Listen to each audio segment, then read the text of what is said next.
Ustadz, mohon dijelaskan sedetail-detailnya tentang bahaya zina dan hal-hal yang bisa mendekatkan kita ke perbuatan zina, supaya kita betul-betul bisa menghindarinya karena Allah, bukan hanya karena takut dikeluarkan dari MTA. Nah, kita sudah jelaskan tuh beberapa waktu lalu brosur terkait dengan zina, insya Allah sudah tuntas itu. Ya, bisa nanti saudara rujuk ke brosur itu lagi. Zina itu, kenapa kita jangan deket-deket zina, apalagi sampai zina. Deket-deket saja jangan sampai kita lakukan. Termasuk salah satu ya, dekat-dekat zina pacaran, WA-WA-an dengan mesra, dengan lawan jenis, orang yang tidak mahram, itu dekat-dekat zina. Kenapa kita kok tidak melakukan itu? Karena Allah yang perintahkan, Allah yang larang. Allah perintahkan jangan kamu dekat zina. Dalam arti Allah larang. La taqrabuz zina. Sudah, kalau Allah yang perintahkan, kita tidak usah pikir neko-neko dan jangan pernah coba-coba. Kalau sudah la taf'al, sudah tidak perlu kita kerjakan. Karena Allah yang larang itu. Lah bahayanya apa? Zina itu perbuatan keji dan jalan yang buruk. Akibatnya apa? Neraka. Ya. Bahkan dalam satu hadis Nabi saja, la ayyut'ana fi ra'si ahadikum bimikhyatin min hadidin khairul lahu min ayyamas samra'atan la tahillu lahu. Ya, ditikam kepala seseorang di antara kamu dengan jarum besi itu lebih baik. Jadi seseorang itu ditikam kepalanya dengan jarum besi itu lebih baik daripada dia menyentuh perempuan yang tidak halal baginya.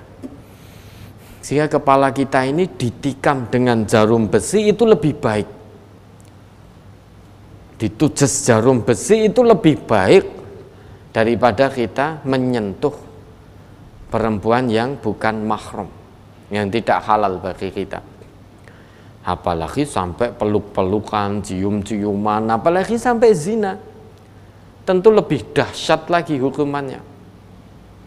Ancamannya neraka. Nah, ini orang sudah melakukan zina, dosa besar. Kalau berlaku hukum Islam, kalau dia belum menikah dicambuk di hadapan sebagian orang-orang yang beriman. Kalau dia sudah nikah dirajam sampai meninggal. Karena kita tidak berlaku hukum Islam, ya tidak dirajam, tidak dicambuk.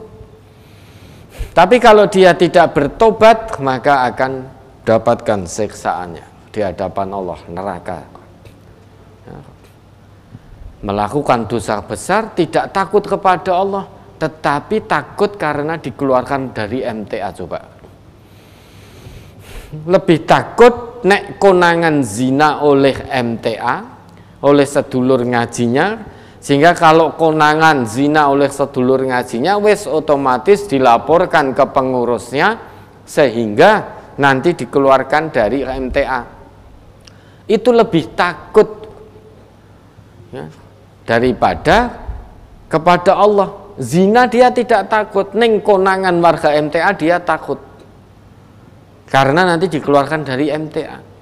Tidak takut konangan Allah, padahal dia zina itu Allah Maha mengetahui ya, sudah berbuat dosa besar tambah berbuat dosa yang lebih besar, tidak diampuni oleh Allah, musyrik kan itu. Musyrik karena lebih takut konangan warga MTA karena bisa dikeluarkan dari MTA daripada konangan Gusti Allah. Nah, sehingga lebih takut dengan MTA daripada dengan Allah. Wes zina berbuat dosa besar tambah berbuat musyrik. Lebih takut dikeluarkan dari MTA. Kalau memang zina keluar dari MTA. Itu nizam kita. Kenapa? Karena Allah tidak suka, maka kita juga tidak suka. Zina sudah keluar dari MTA. Harapannya bisa jadi ketika berada di luar MTA bisa bertobat sehingga bisa lebih baik. Selama ngaji di MTA ternyata jur zina terus, hobine zina terus, berarti dia ngaji di MTA dia tidak bisa mengamalkan sehingga tidak menjadi baik. Nah, dengan dikeluarkan dari MTA mudah-mudahan bisa menjadi lebih baik sehingga bertobat kepada Allah. Namun aturan di MTA warganya yang berzina sudah tidak ada tasamuh, tidak ada toleransi. Sudah. Siapapun itu yang berzina sudah keluar.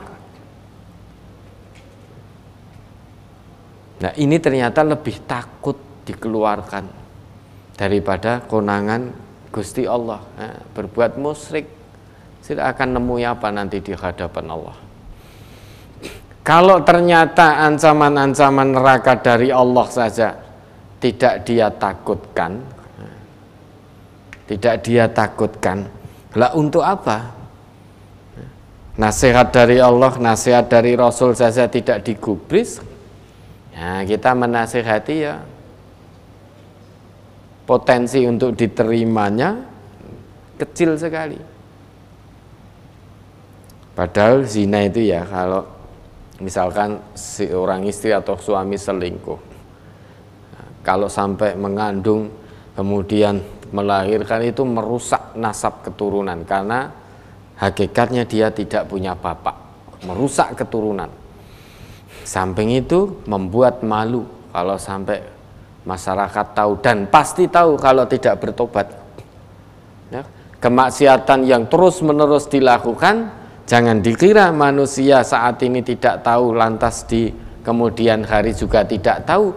Kalau itu tidak bertobat maka akan dibuka oleh Allah sehingga semua mata manusia terbelalak.